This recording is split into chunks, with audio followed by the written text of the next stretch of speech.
Are you ready to get casual? Grab your favorite adult beverage or combustible plant and join us for our roundtable TTRPG discussion. Oh yeah, it's time for Casual Friday. And now, here are your hosts. Hey everybody, what's up? There's this cool thing that Critical Role does where they are trying to talk about the most inappropriate thing right before they go live. And we are accidentally starting to institute that tradition here, which I'm for. Hey Jim, is it Thursday yet? It is Thursday, and if we're going to do that, you have to be careful because sometimes when you hit the go live button, there's like half a second between when it goes live and starts the intro and you can hear us. Mm-hmm. So I don't know if what you said made it on air, but Their objective is to screw up the host. Technically, I'm the host right now, so I have no one to blame but myself. I did it.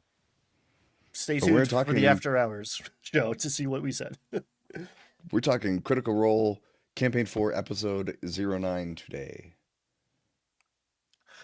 To the Hounds. I loved this one. It hit a lot of good notes for me. Maybe my least favorite part was the part that was like kind of not this episode, the cold open. I was like, oh yeah, there's other things happening in this world. So we open with essentially the majority of the Revolutionary Guard getting the boot. Not Azune. He's still there with his little cadre of like arcane detectives, but most of the Brethren Hall is emptied out because the Sundered Houses are taking over. Yeah, it's the Einfassen, the guy from Einfassen who has previously been talking to Azuna. And to set the scene a little bit, the camera opens, Brennan is there, and Luis Carrazzo's there, and Derp Hal, what's his freaking name, the actor? Lima Bryan. Lima Ryan playing Hal. Azuna and Hal are at the table, but what Brennan does, this kind of interesting thing where he fast switches back and forth between two scenes. And so far, this is the most effective cold open we've had because instead of just having a couple people role playing in a scene where they don't really know what to say, he switches back and forth as soon as something interesting happens or there's like a break or a question or any kind of pause. Classic cliffhanger technique when you're writing fiction. Switch back and forth between two alternating POVs in different locations. Then you can always leave each chapter on a cliffhanger.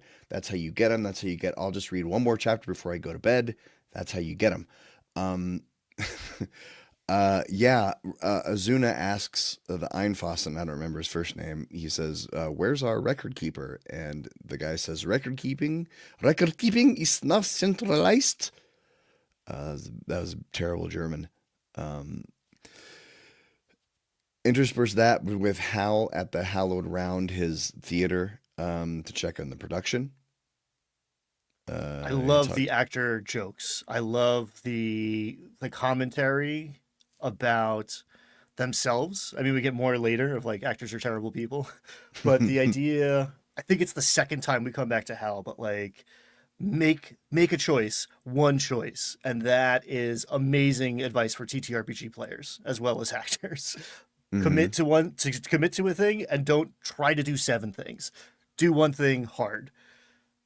Yeah, there's no in the couple times we cut to Hal, there's no real plot stuff there. It's just kind of like reminding the audience about Hal. But in the Azuna and Einfassen scene, there was something there that was quite chilling when they said something like, "Have you seen any laxity? Anyone ignoring arcane threats?" And Azuna says, "No, but we'll double our efforts." And then Einfassen says, "Well, if it's so easy for you to double your efforts," and I was like, "Oh, like That hit the corporate yeah." I was sitting in a performance shield. review, like a flashback to performance reviews right then. Like, ugh, that was chilling. Oh no, I thought that sounded good, so I said it, but it sounds like I'm working half as hard as I should be. Right. Yeah, and uh, Einfassen says, "You are very young to have achieved such a high rank." So clearly, Einfassen is sus of Azuna. And Azuna is, I think the point of the scene was Azuna is in trouble. yes, He's in to the trouble. to the troops. All of the troops. Wait, hold on. Yes, things are not well in Dolmakyar. We don't know much about what the Einhausens are doing, other than they're a sundered house, and all the sundered houses are doing some power grab. We still don't quite understand how they've so successfully taken over this orcish city, but like we learned throughout this episode and like putting the pieces together over this season so far, like the human kingdom is shot because they killed the sun god, and maybe as a final fu, the sun doesn't shine there anymore, which means you can't grow food or survive there, and who knows what else is going on over there. Um, Well, I don't think we're going to get answers to those questions about how the Sundered Houses are doing what they're doing until we get back to the Seekers and the Schemers. Probably the Schemers, because it's a very schemery kind of plot. It's not like you don't kill the king to take over a country. You install advisors to the king to bend his ear. You install lobbyists to influence the people who make policy. Like that's the kind of schemer plot. How you take it's not about like a coup. A coup is the last thing you want. Um, do you have anything to say about the Void segment? I've been skipping it. no, I skipped the commercials. I'm sorry. It's a very long show, and I actually I have a deadline to watch it now, so it's like everything. Yeah. And I'm taking like crazy notes. My note taking is getting more and more. It feels like they're somehow packing more and more into the episodes, even though the overtures seem to have like so much. I can't even like watch this at the gym anymore. I need to like be note taking. No, yeah, no, I can't watch it on my TV. I have to watch this at my desk in front of my screen with my note tab open. Yeah, there's a lot going on here. But we come back after the opening. We're in the Kingdom of Timony, again with our soldiers, and the Hound of the King Hawkins is chatting with the party. Taylor tells him about Sid, and then the Hounds say, "You guys want to roll with us?" Of course, they say yes. Everybody wants more hounds. And Thimble says that she doesn't feel any better now that Kaz is dead, and this made me feel for Laura Bailey, because I'm sure it's got to be difficult to role play this character now, because everything in her backstory, her whole personality was shattered in the first 10 minutes of episode 1, right? Like her whole personality about being this rebel, about being attached to Thiazi, her family, her being given to his family, all this stuff, all that's gone. So like, as a character, Thimble is left broken with no, left broken, trying to wondering which way is her compass going to point next. And so that's got to be a challenge for Laura to portray that. Like, how do you portray like, she wants to show her personality to us in the sessions, right? But she's also got to portray someone who is aimless and broken. Yeah, and we get some really nice thimble scenes in this, and it does feel like Brennan holds out a little olive branch is the wrong maybe piece of magnetism to guide her compass, but he says Kaz was the closest person to Tiazi, but clearly it's now understood that a lot more people are responsible for his death. So the revenge plot lives on. Mm. There's more people to get. In this little scene, we also get Wikander's love interest reveal. Armus. Anna de Armas. Yeah, yep, that's what I wrote down too. Yeah, it's like, oh, I can see it. Yeah, she disappeared, and now Wick before thought that she was an actress who just moved away, but now he's starting to wonder if maybe she was taken, maybe his family had something to do with it. Wick is examining everything that happened in his life now through a new lens.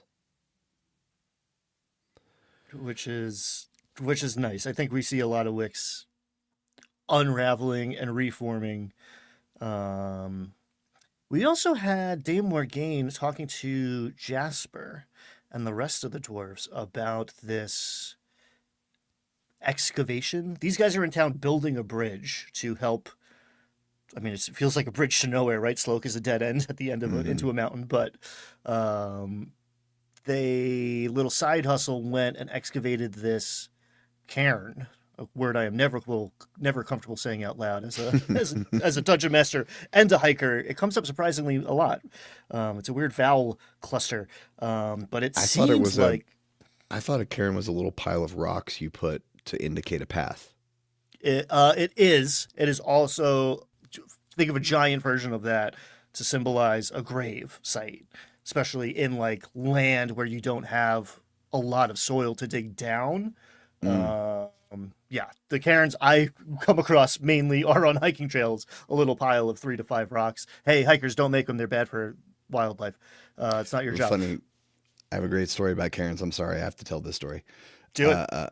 So Cairns, we would say cairns, right? Well, in when I lived in Australia on the Gold Coast, there's a town named Cairns, Cairns, and I didn't know about this town. And my coworkers like, yeah, we're gonna fly to the Gold Coast, and then we've got a business meeting in Cairns. And I was like, Cairns? And I Google it, and they're like, there's no Cairns, Australia. That's how they say Cairns. I'm like, Cairns. She's like, yeah, Cairns. Anyway, Australians are weird. I'm sorry. Please continue.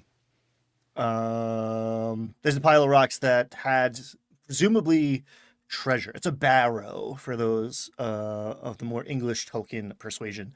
And these dwarves went down there just cuz, or maybe at the behest of the Hounds of the King. But it's clear that they were not the first to get there because sunlight was coming through the seal. Brennan does this really nice thing where he starts talking about tabby or something. He goes into like the contractor speak of like, see what you got here is clay and sand mixed together, and like over explaining something that no one's interested in, and then shows that there's daylight coming through. The Draconis maybe married in to Sloke and offed the person not to get their hands on Sloke because they were very eager to get rid of it, but to potentially explore and extract whatever was here. And this is not just a one-off. It seems to be happening all over Timony over the last year or two. The Draconis are stealing something from underground, and you know their house death associations out of the gate. So ancient relics, more of this psychopomp magic item mystery. We don't know, but it's interesting. And the Hounds did mention that they need proof of any Takona's treachery before they can take any kind of action. Brennan threw out a little plot hook there, said that they could go visit the stag of the Seven Steins, who's some kind of druid who might have answers. There's a little plot hook that got thrown out there that maybe that'll come back later. And there was I one thing hesitate to correct you, but I believe it's Tines, as in like the pointy thing at the end of an antler, and not Steins, the big ass beer mug. But I see where you're coming from. Who liked to party, man.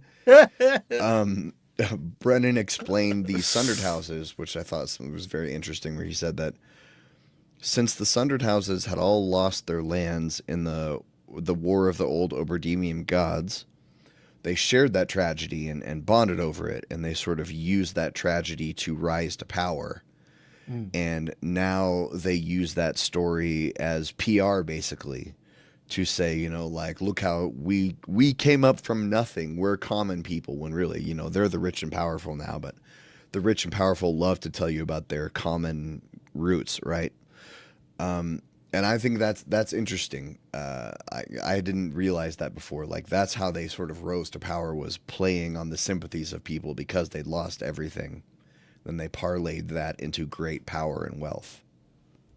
And they had the magic. Like, they were already powerful and wealthy. They just, like, all of their lands became worthless, but they were still arcane or whatever, divine, but they were sorcerers.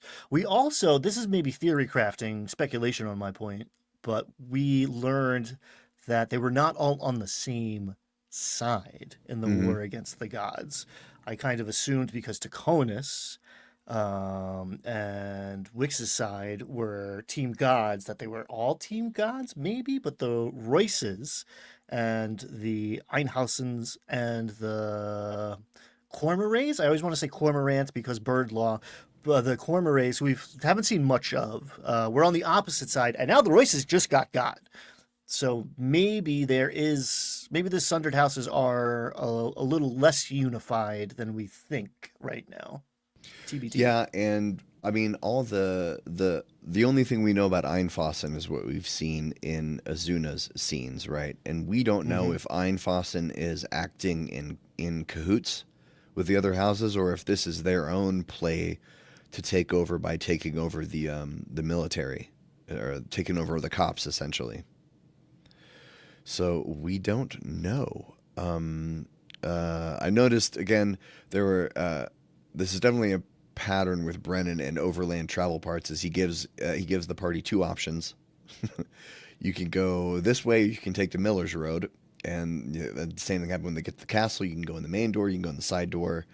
Brennen likes to give them two options to travel. Thimble suggests stealth to avoid fighting any Taconuses they might find. Tayor wonders why they're keeping Sid alive. And the Hounds, the Taconas said that back at that inn where Sid was, but nobody knew Sid was there at the time. The Hounds said the Taconas said something about, quote, stumbling into another one. And Tyranny tells Tayor, I think the Taconas want you.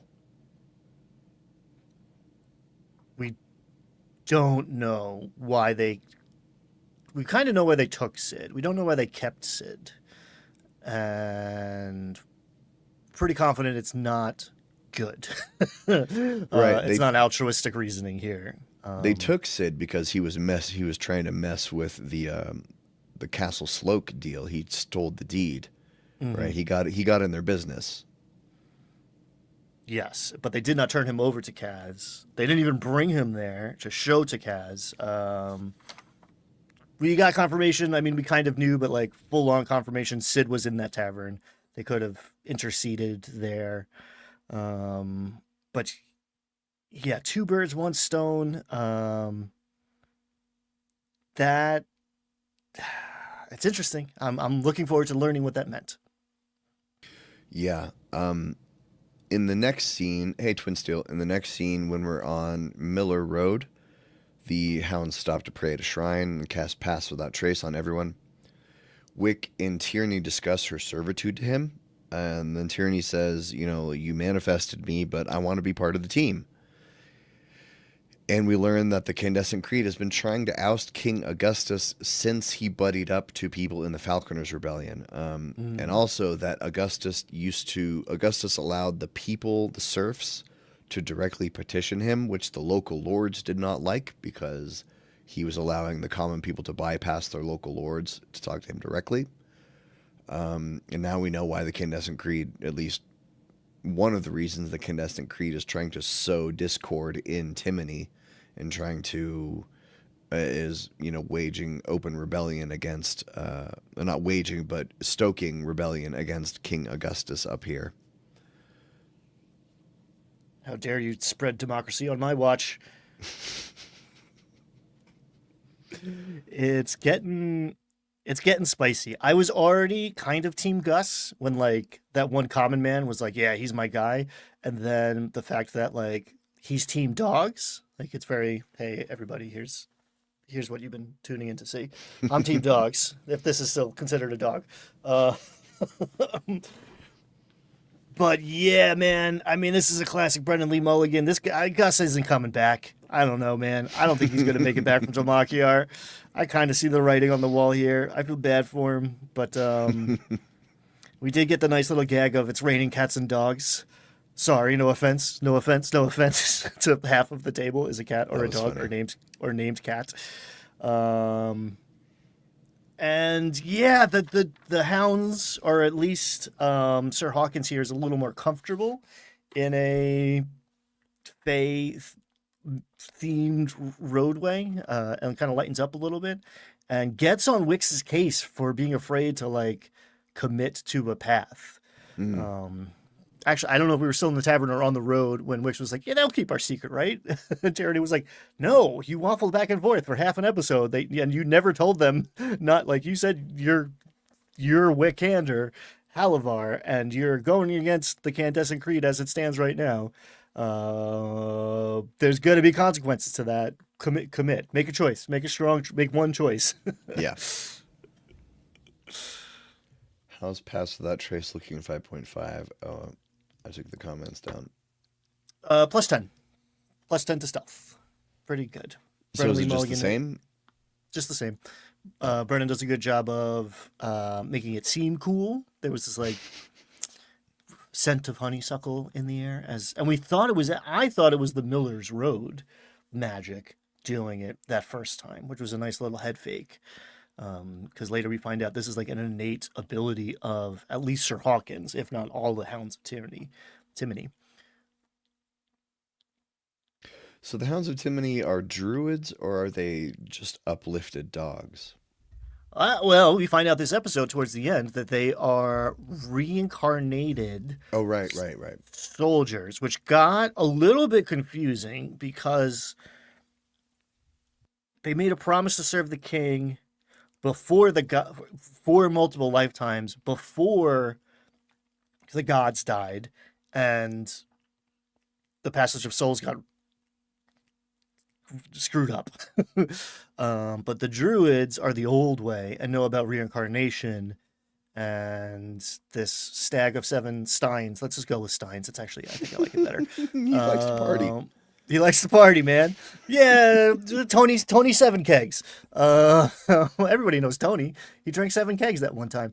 The hounds are reincarnated soldiers who have devoted their life to, and this is the part that I get hazy on, to Augustus, who was around and king 80 years ago. No, there wasn't. It was all the Oberdeen Empire back then. So I don't know. I'm a little fuzzy on the history still. But yeah, the druids have reincarnated. There's a locket on, I don't know if it was High Tower or Low Tower, whoever we meet in a little bit, with the knight who he used to be, who he doesn't really have memory of, but has heard stories of. And that is how you end up with a Hound of the King. It's reincarnation. But before we meet Fell Tower, the Hound of the King, on the Miller's Road, we meet some of the weirdest phase shit I've ever seen, the Black Rabbits. This is what it's all about. This is what, like, if anyone was tuned in last week when I was gushing about Dolmenwood, it's this weird, whimsical, terrifying note that only good face shit can hit. Yeah, so Woo! the Black Rabbits are a fairy cavalry riding rabbits. They have long bows, poison arrows, and thorny legs. They have tiny fairy heads on their belts, like doll heads you can swap out. Hawkins says they're brigands, and I wrote down Travis is having a great time with all this. Travis just loved it. The leader is Clonny of the Thorns. Torns. The Torns. Torns. Clonny of the Torns. He greets Thimble. Then she hints about a place where they can get bread and milk. I assume they're talking about the tower that they left where they got the eggs. No. Albid's place. She sends them to Albid, the gnome Right, who's where they waiting got for the his eggs? The daughters. gnome. Yeah, that's what I meant. Oh, okay. Oh, yeah. I guess he did have a tower. Like he had like the observatory thing. You said tower. I'm thinking of like Observatory. the keep. Yeah. keep, I'm with yeah. you. Same. Yeah, so it seems like they have sent him. They're saying you could, there's a garden you can tend there in exchange for a crust of bread and milk, which is what they want. Clonny switches his head. His thorns recede, and he says, "I'm Clonny the Rose." Apparently, switching their heads is quite painful, but they need to switch their heads to go from being evil to good. It just I think. I'm wondering if this joke was based on Brennen Lee Mulligan seeing that episode of The Simpsons where they have the evil Krusty the Clown doll, and he's like, see, here's your problem. Somebody set this thing to evil, and he flicks the switch on the back. I like to think Brennan saw that and was like, I can make that into an NPC. They're called Kettle Hops when they're good and Griggs when they're bad. Clonny tells them the House of Royce has fallen, which was new info to Thimble, and gives them some ruby fold, which is something Tasker is looking for. I don't really know what the ruby fold is. Maybe this is the thing that the Taconuses were excavating for, possibly. Well, no, I assumed it was an herb actually, and I don't. Maybe that was a mistake that I made, but I believe it's a plant to treat this disease that we hear about, that we learn more about after the break.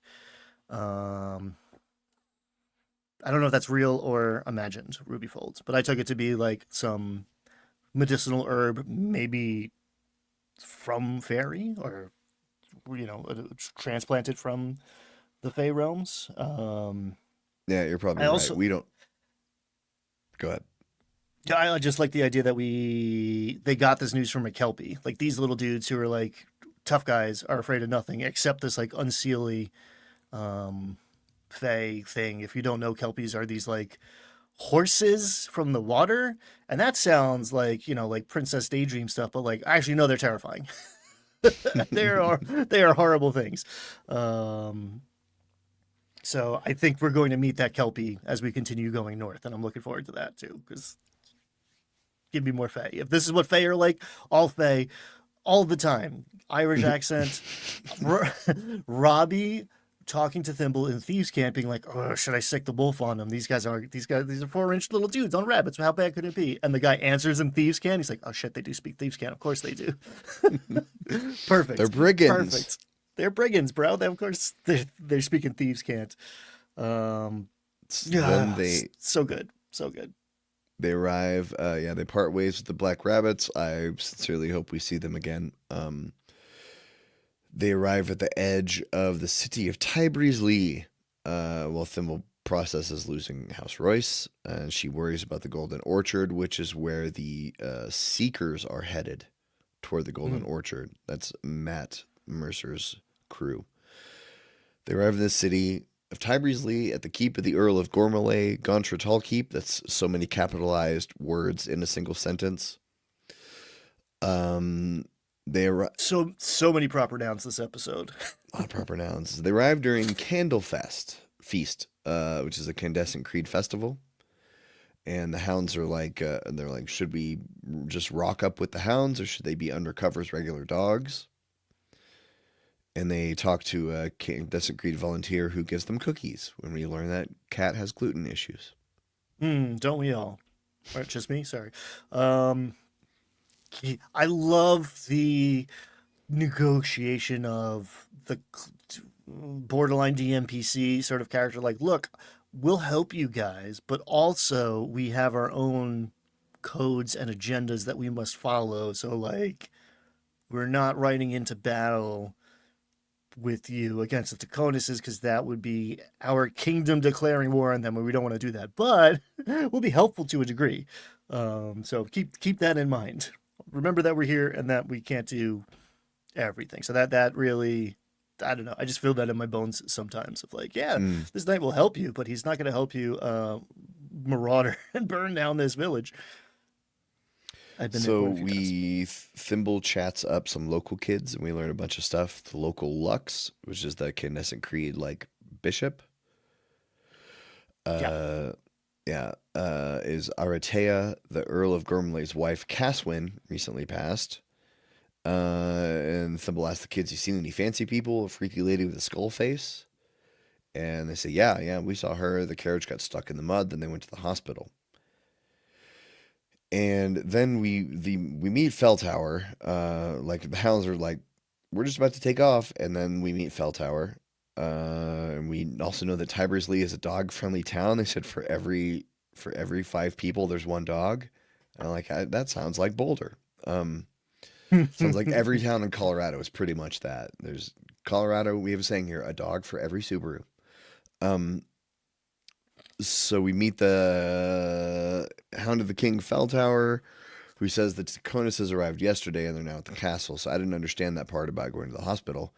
The Hounds officially say, yeah, we gotta bug out now. We can't go any further. And then we get the part about the reincarnated knights and to the Hounds, which is our new your new toast. And then the break. Yes, the idea, the Taconuses, we're looking for a specific Taconus carriage. We kind of found it thanks to the children who sneezed in Thimble's face. Well, perfect. No notes on that one. A great exchange. The Taconuses have been rolling into town over the last couple of weeks. They stop at the hospital and go to the castle. So to reinforce your idea of like, here's 2 options. There's a hospital, there's a castle. The Tejoneses are visiting one and staying at the other. What's going on here? Um, it's a hospital. Something bad's happening in that basement, right? I don't know. It's is spooky. We also learned a tiny bit about this bellows fever, which is what the I don't know if that's why the hospital was set up, or if it just so happens to be fortuitous timing or all going according to plan. But yeah, here's a potentially magical plague that only the intercessions of the Candescent Creed can fix. How convenient to usurp a kingdom, or not, or they're just doing good stuff. Hard to say. The Lux seemed like a nice lady from what we saw. We also find out that the Earl of Gormalay is bringing his lady who has been dead for quite some time. So what is that? Laura rolls a nat 20 to find that is to overhear that conversation, which the Lux is clearly surprised by. So that's weird. That's something. Yeah, the group splits up very briefly. As Thimble gets a nat 20 on a perception, and also Brennan starts kind of interestingly. He's like, "You see the Candescent Creed doing a lot of good here, feeding the poor and helping people," and that was kind of an interesting twist on the nat 20. And Wick goes into a shop, and the guy tries to sell him a fey trap using honey, and it's like Wick is such a babe in the woods. He's like, he doesn't understand what racism is, and I feel like he's over the last few days of this trip, he's really starting to get a good example of like, wow, everyone hates fairies, and I don't understand why. Like, yeah, Wick, that's racism. Welcome to the world, honey. And your and your family are the Murdochs. You Yeah. need to intercede here. Cadigan is extremely suspicious of the hospital. Robbie kind of makes a big deal about it. And I got the feeling that Robbie later regretted like harping on it since they ultimately didn't go there. And Kat tells the group that he is going to leave them eventually, but not anytime soon because he's having too much fun. And I think that might be some bleed. I think Robbie has not internalized that he's no longer a guest star. He like every cooldown he gushes about everybody else's performances, which I love, and he does feel like he's holding back, or is like afraid to steer, or step on toes or something. Which like respect, man, like way better than going the other way on it. But yeah, he's great. He's great. I mean, I also got to say that it can be hard to play a character who's a man of few words. Mm. Because I've been in that situation where like I want to play a character who's stoic and doesn't say a lot, but I also don't want to sit there and not contribute at the table, Mm-hmm. Like just because I'm not playing the charisma character doesn't mean I can't ever pipe up. Mm-hmm. And so, I can see Robbie maybe, because in the last campaign he was playing a charisma character and he didn't step forward as much as he should have, and because he was new to it, and he's still pretty new to it, and so now he's not playing a charisma character, he's playing a wisdom character, and so he's and he wants to be stoic, but he also wants to contribute, so he's kind of finding that this is Robbie's first edgelord, is what I'm saying. And he's having to go through the growing pains of knowing how, because you can successfully play an edgelord at the table. I've seen it happen. But it's hard. It's hard to do that and still be cool and have people at the table like you. Yeah, shout out to our we pulled that out and did Oops All Edgelords for approximately 2 hours and 30 minutes. Check it out. In the One Page One Shot Club. It kind of broke Jim though. Yeah, it's called Elf with the 10-page backstory on Landlocked Warlocks. Tyranny and Kat have a heart-to-heart where Kat said his dad is dead and an alcoholic. She turns into a human girl. This was kind of thing that kind of didn't go anywhere. Cadigan had some kind of plan that didn't pan out where he asked her to turn into a human girl. Cadigan says he thinks they're making an undead army at the hospital, which I mean maybe they are. But Brennan kind of sets the record straight and gives a long explanation to say we don't, the Earl of Gormley is probably not bringing his wife back from the dead. It's probably not what's happening here. Reincarnation is very hard to do, which has a double-edged. This is a deadly campaign, and big overarching plot. The gods are dead. The dead are rising and voting Republican. The hell is overflowing. Interesting, big, high level, high stakes stuff, which we'll see towards the end of this campaign, I imagine. But yeah, it does bring up these like reincarnation questions of like, yeah, you're not gonna be a person again or be who you were. Your memory's gonna be wiped, and maybe you're a dog, and like could be the best thing that ever happened to you. All dogs all the time, please. To the Hounds. There was a lot in the back end of classic D&D play, but like less interesting TV of like, okay, what are we doing? Speculation and planning and like false starts. I like Tyranny has only been on this plane for 9 months, and she's the newest D&D player. And that kind of dovetailing as like, I have this egg that makes everything that like spreads disease. Maybe that'll get us into the hospital. It's like, well, I mean, it's an idea. It's not a very good one. Yeah, watching all of the planning is hard because you know that there's a 90% chance they're not going to do any of that. Yes. And in that way, Blades in the Dark has the right idea that there is no planning. You start at the heist. And if you need, I still don't kind of, I've seen it and I've played that game and I still don't even kind of understand how that part of it works. But like, you don't plan. If you plan, you kind of do it retroactively with flashbacks and other things. But yeah, they got the right idea because there was like an hour of this session. They're like, what if we do this? Or you could disguise self into this. And I'm like, none of this matters. None of this is going to have any bearing on what actually happens. No, the shopping part was the most interesting part of that hour after the break, which is crazy.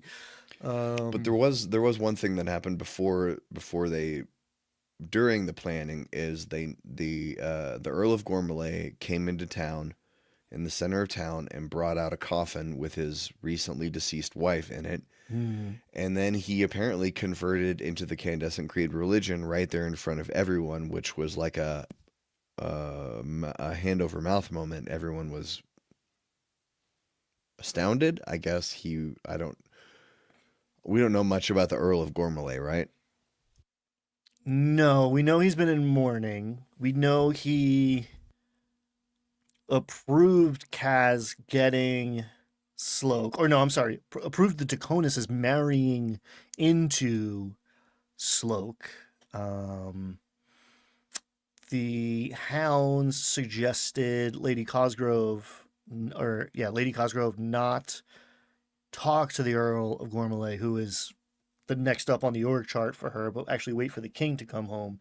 So we know there's something going on here. The castle, Delani has black flags or banners flying. It seems like he's been in seclusion, mourning the death of his wife. And now him coming out was a big deal. Like the Lux was trying to get him to come, even like attend. I always want to say Candlemas, which is the Adventure Zone holiday. Candle Nights? Nope, Candle that's Nights. It's Candle Nights is the CEO. Candle Nights is Adventure Zone or Candle Nights is Mabim Bam. It's Mabim Bam. It's not even Adventure Zone. It's Mabim Bam. Anyway, the idea that he's like coming out, it's like, oh, cool, I haven't seen him in a while. And in like a feudal society, maybe the peasants, especially like the farmer from out of town, but even like the merchant running that shop with like anti-fairy traps, probably don't see the liege lord very much. So him coming out after a period of mourning felt like momentous anyway. The fact that he shows up with his dead wife in a coffin, still don't quite, maybe I missed a trick somewhere, but I don't know why she's in tow. If it's like last rites in the spirit of the Candescent Creed, or he's hoping for some resurrection thing. His castle is swarming with Taconuses, as we'll trip over in a minute. Maybe he has been led to believe that they are capable of doing something very sus in my eyes. Yeah, we don't know, but there's a lot of plot hooks in Gormalay. A lot of plot hooks in Timony. We know that. Yeah, so they decided not to. They leave the hospital alone for now, although Cadigan basically made everyone promise that they would check it out before they left town. And they do a lot of debating about what to do next. I think some of the issue of the debating what to do next is because a lot of their plan hinges around Wick. A lot of their plan hinges around him being an authority figure, and him having absolutely no clue what he's supposed to do at any given moment. So a lot of times it's something will rely on him making a decision, and he's like, I don't know. But eventually, Thimble gets tired. Laura gets tired of all the debating, and Laura says, I fly over the wall. Because they're debating going in the main entrance versus a side entrance. And then Laura's just like, zoop. She goes over. There's a bunch of carriages on the inside, people walking around. Sees the skeleton face lady, who's Lady Univere. She's pointing toward a wine cellar, and then she goes invis, and we don't know what happens to her after that. She could be anywhere. A discussion about Disguise Self that doesn't go anywhere, and then the discussion goes on so long, even Brennen gets tired of it because he has a patrol come around the corner and spot them. Then they drop an egg, they turn invisible, and they're like, screw the planning, let's go. Because they're invisible, but they don't know how long it's going to last. Yes. A ticking clock is always a good Dungeon Master tool here. I think it maybe was going to be passed without a trace again. He's like, you're invisible, but you don't know, not for long. Do something. Act. Do something. So they're all in the courtyard, and they're trying to get into the cellar. And then as they start to make their way down something, the invisibility goes away. So I'm assuming it was probably like 1 minute. Probably seems like they had probably a minute to cross the courtyard. And then Brennan's like, you're about to get busted. Let me go get the map. Yeah. He goes to get the map. They go down into his cellar. It's dark. Thimble hears clanking. Then something very strange happened. Taor cast Shield of Faith on Wick. And then Wick sees Taor has some kind of divine power, something in his eyes, and Brennen says maybe Taor doesn't even know where it comes from. And later in the cooldown, then Sam was like, Travis, what was in Taor's eyes? And Travis was cagey. Travis wouldn't talk about it. He was very cagey. So he actually pulled out the Rickroll, which I was impressed by. So we don't know what's going on with that. We don't know. And there was an instance earlier in the episode too of like, what does it mean that he's a paladin? I think actually Sam in character was like, is it because you swore an oath to me? Which is hilarious. And Cadigan was like, he used to have, he always had that like spark in him, and he starts gushing, and then they make it homoerotic, and it kind of became a tick joke instead of like, what? Like, we don't know why Taor can do light stuff. He did not mainline angel blood, or have it tattooed on his face, I should say. So yeah, he might not even know, and if he does, he's not telling. They're slow playing it. Or this could be, because it all started when I think didn't Taor cast Guiding Bolt, and Wick tried to roll an insight or something and rolled low. I think it was something like that. And Brennen was like, he's clearly touched by the light. So this could all just be a long red herring path that Brennen is walking Sam down. Yes. Could be. Yes. Could be. Well, in this basement, Thimble finds a weird stone. Cadigan looks around for rats and casts Speak with Animals and talks to a rat who says, many have gone through the door. They don't come back. They die, but they don't stink. Then in the cooldown, Brennen apologized for making the rat too scary. that was pretty unnerving. They open a secret door, then a bigger map comes out, and Wick casts alarm.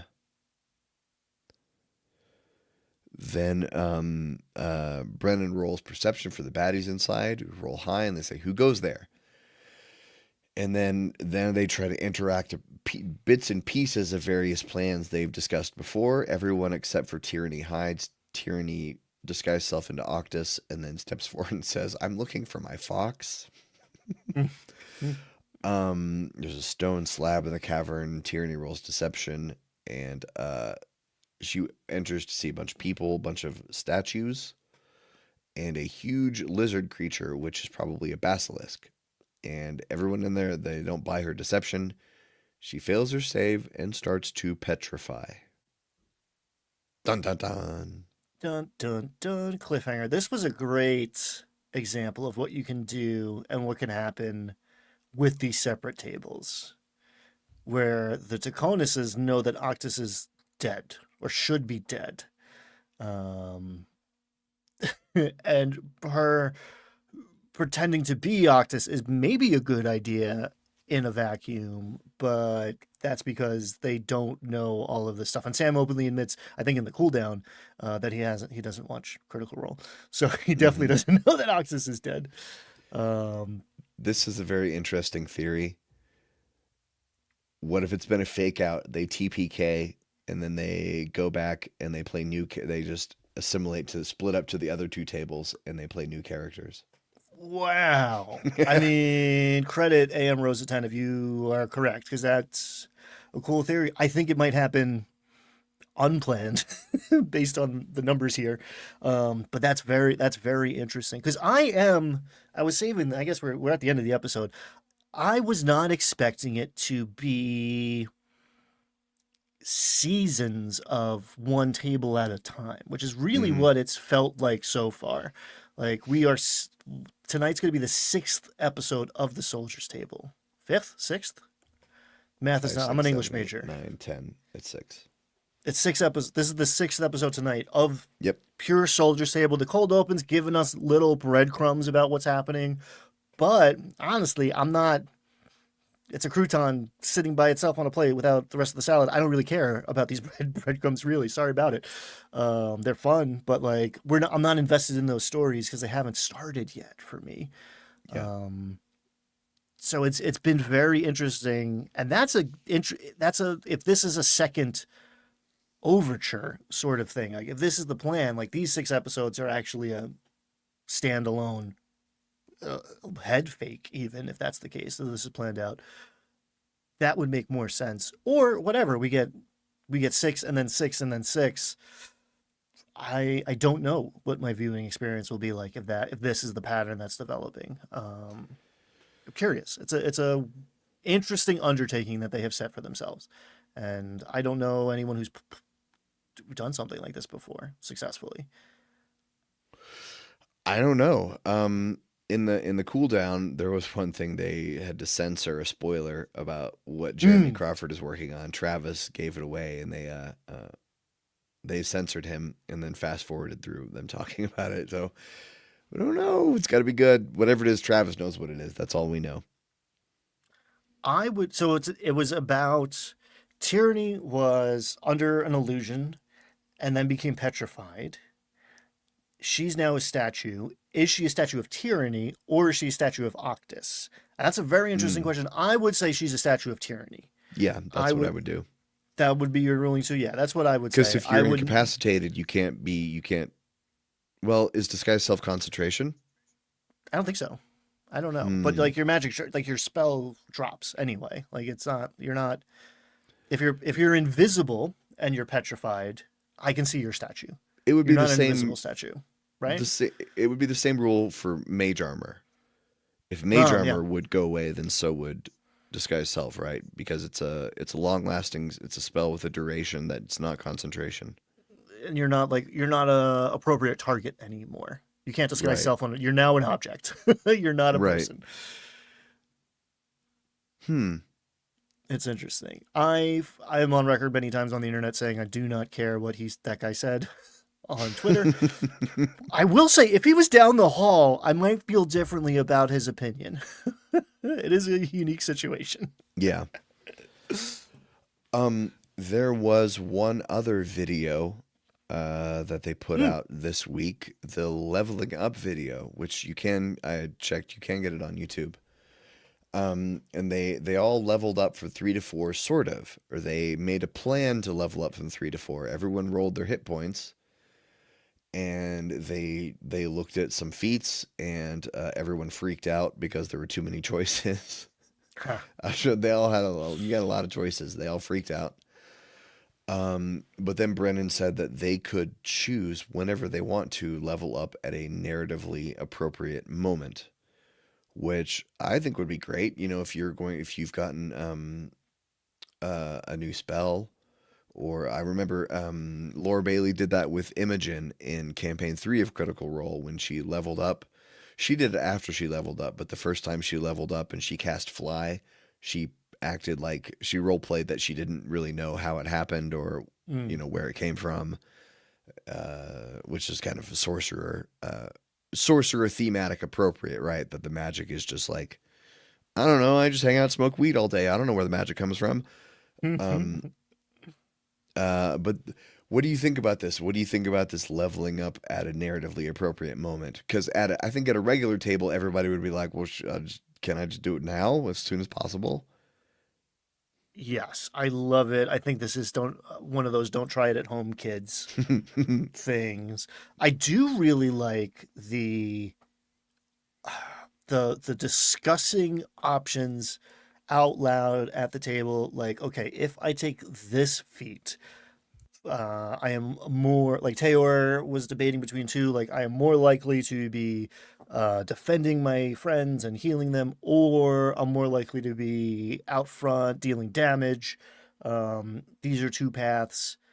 Let's see. Let's hold those two options in a quantum state and see what the story pushes him towards. And in that moment, when man, I really wish I had this feat, you select one and that collapses these possibilities, and now this is the path you've chosen. I like a good character driven, like narrative driven reason for level character choices in leveling up.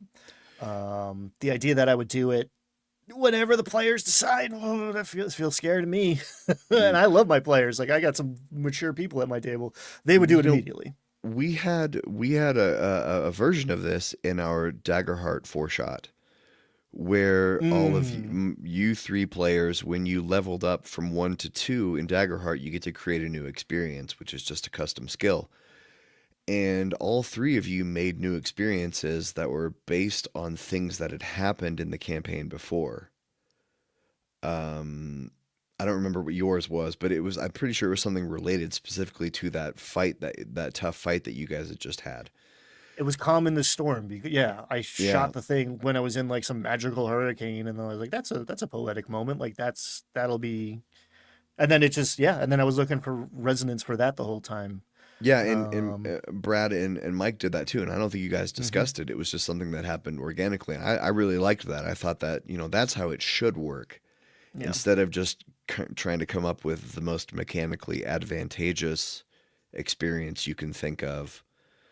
Making experience actually based on things that happened in roleplay.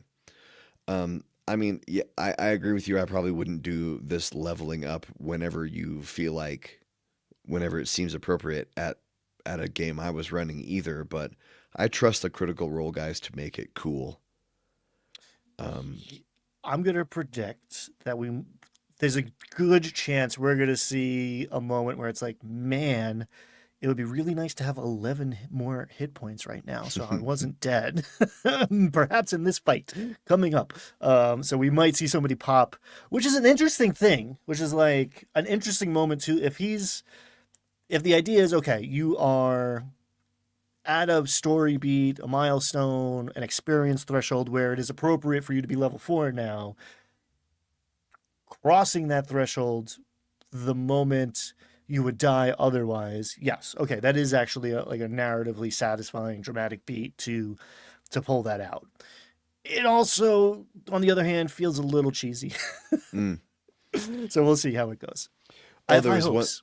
there was one thing in that leveling up session I wanted to ask you. Were you yelling at your screen when Sam was trying to pick his options? As far as the con save thing, no, I saw like, is that what you're talking about? I saw people Yeah, upset about because that. he was like, I need to get beefier, and Brennan was like, well, you can take ability score, or he thought about taking resilient, which gives you a +1 to con and gives you proficiency in con saves, but sorcerers already get proficiency in con saves. Yeah. I was like, no, Sam, no, don't pick that one. You're wasting half of it. And then he was like, well, I could take tough, and I could see his stats, and I was like, your dex is an odd number, your con is an odd number. Take ASI, bump both of those up, you'll get more hit points, better armor class. That's the perfect solution. And he's like, should I take tough? I'm like, no. And then eventually, like right at the end, he goes, I do have 2 odd numbered scores. I could put a point into each of those. And Brennan was like, huh, I guess you could. And I'm like, yay, finally.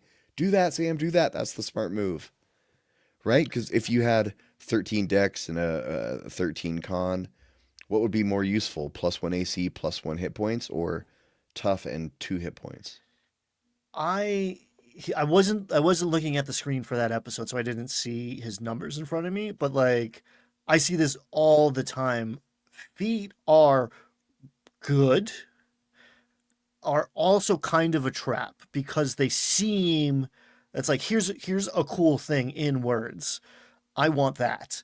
+1 doesn't feel like much compared to it, but I've seen a, a lot of players in character creation or leveling up taking a feat when they'd be much better served simply improving their AC or con or primary, your spellcasting modifier, your attack modifier, that adding +3 to +4, or if you're a caster, increasing your spell save DC is Mm. almost always the better answer, Yeah. especially now that those like 2 or 3 uh overpowered feat like sharpshooter are nerfed or balanced now.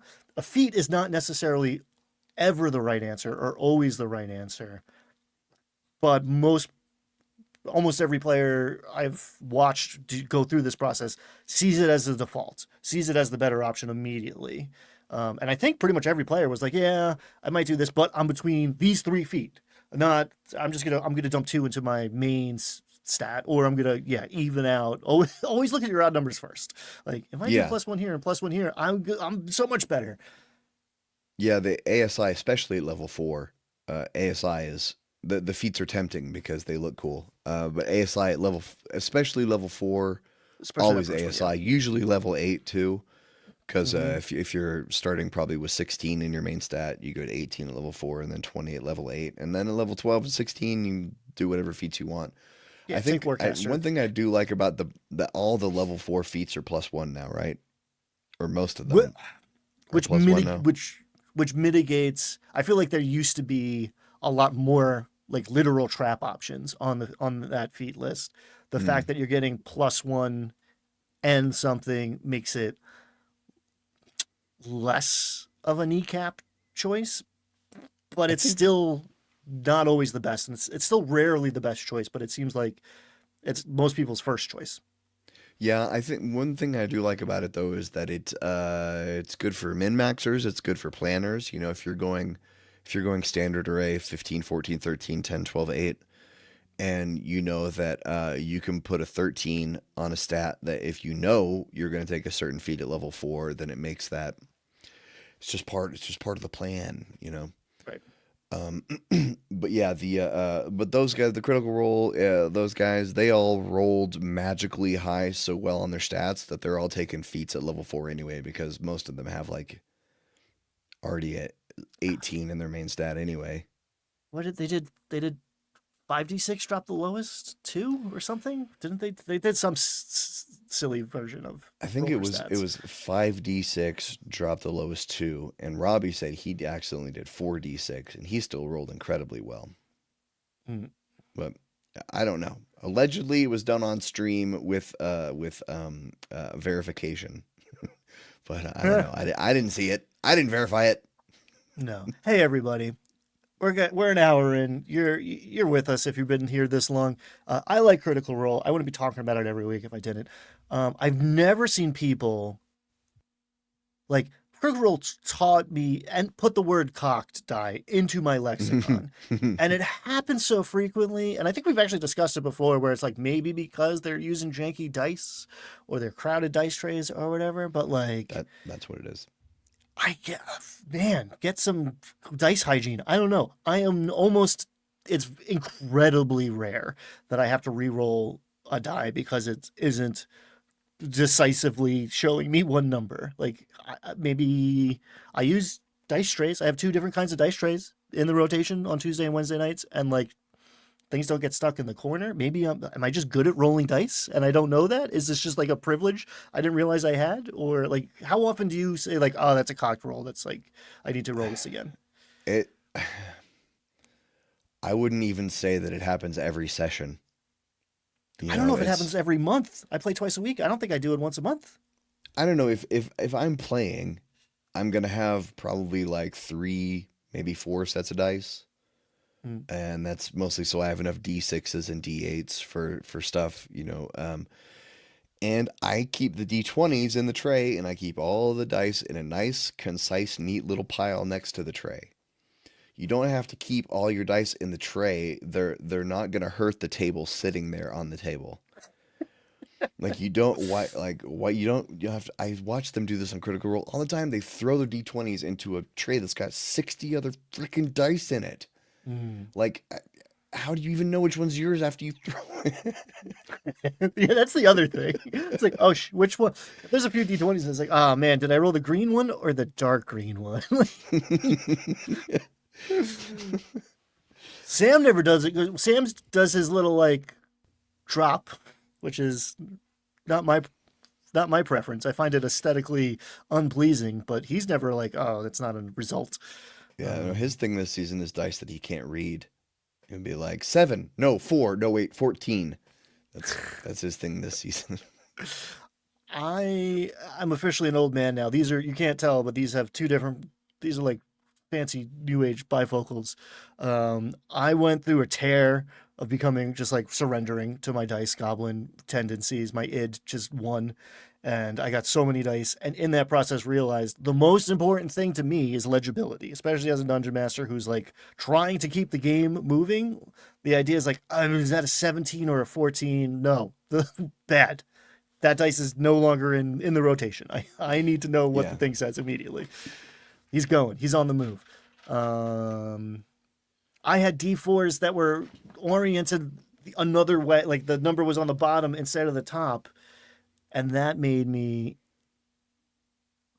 These are clear dice with red writing, and they're impossible to read. They also have glitter inside them.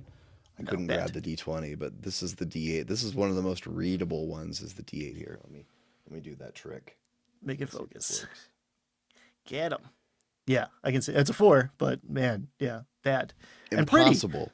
Yeah, I agree with you 100%. My favorite dice all are most of them are solid color and have very clear, legible numbers. I've got hollow ones with dragon designs and bells in them, and so I'm never going to use them again. They're wonderful until I need to use them for their intended purpose. And when I can, I roll this. This is here's a... I got a couple big chunky boys. This is a regular size D20. Yeah. Yeah, and unfortunately, this is a I don't know if you can see that on the 20 is Cartman. The only large D20 I could find was a novelty South Park D20. But wonderful. I think every DM should have a big fatty D20 to roll in front of the table, even if you're running with a DM screen or not. It's a whole. I've got videos about that. Rolling a big chunky boy when the situation calls for it was like, all right. This is important. So not only am I going to show you the results, so I'm not taking responsibility for whether or not this dragon's about to kill all of you. Also, to emphasize the momentousness of this occasion, here's the big boy. Oh, speaking of emphasis, one thing we alighted over, Brennan called for the roll for emphasis, which people have told me that is the official term for it. He did that on Worlds Without Number, and it broke my mind. It was like the coolest mechanic I had heard of in a year or two. Roll two d20s, give me the result that is furthest from 20. I want the most emphatic answer. I think he did it. He did it on the Miller's Road, and that's how they pulled the Black Rabbits, or like maybe it was the response of the Black Rabbits, because it was like a middling roll even with the roll two. But I love that technique. Any DM who's like, all right, let's see what happens. Roll a number. It's a 12 or 13. Like, I really was expecting more information from that roll. Like, I was really hoping for 3 or a 19. I really like that. I missed really that. like that. Yeah, yeah. It was a quick little thing. And the table were like lit up. They're like, whoa, that's such a cool idea. And I've seen it once before in an AP. And it was Brennen Lee Mulligan, and I made a video about it, and a bunch of people told me, like, yeah, we have a name for this. Roll with emphasis, but I don't know if they I could not find its source. Like, I tried to find like what game started that. Chat, I mean, let me know in the comments, even in the future, if that's like, if you know the origin of that. But I think he made that up, and I really like it. Doesn't always work Yeah. out, but like, ooh, great trick. That's a great home roll. What did Travis McElroy say? 11 is the least funny roll. Yeah, agreed. That 8 to 12 band is like, ugh. All right, I'm giving you disadvantage just because I roll dice. Give me another number.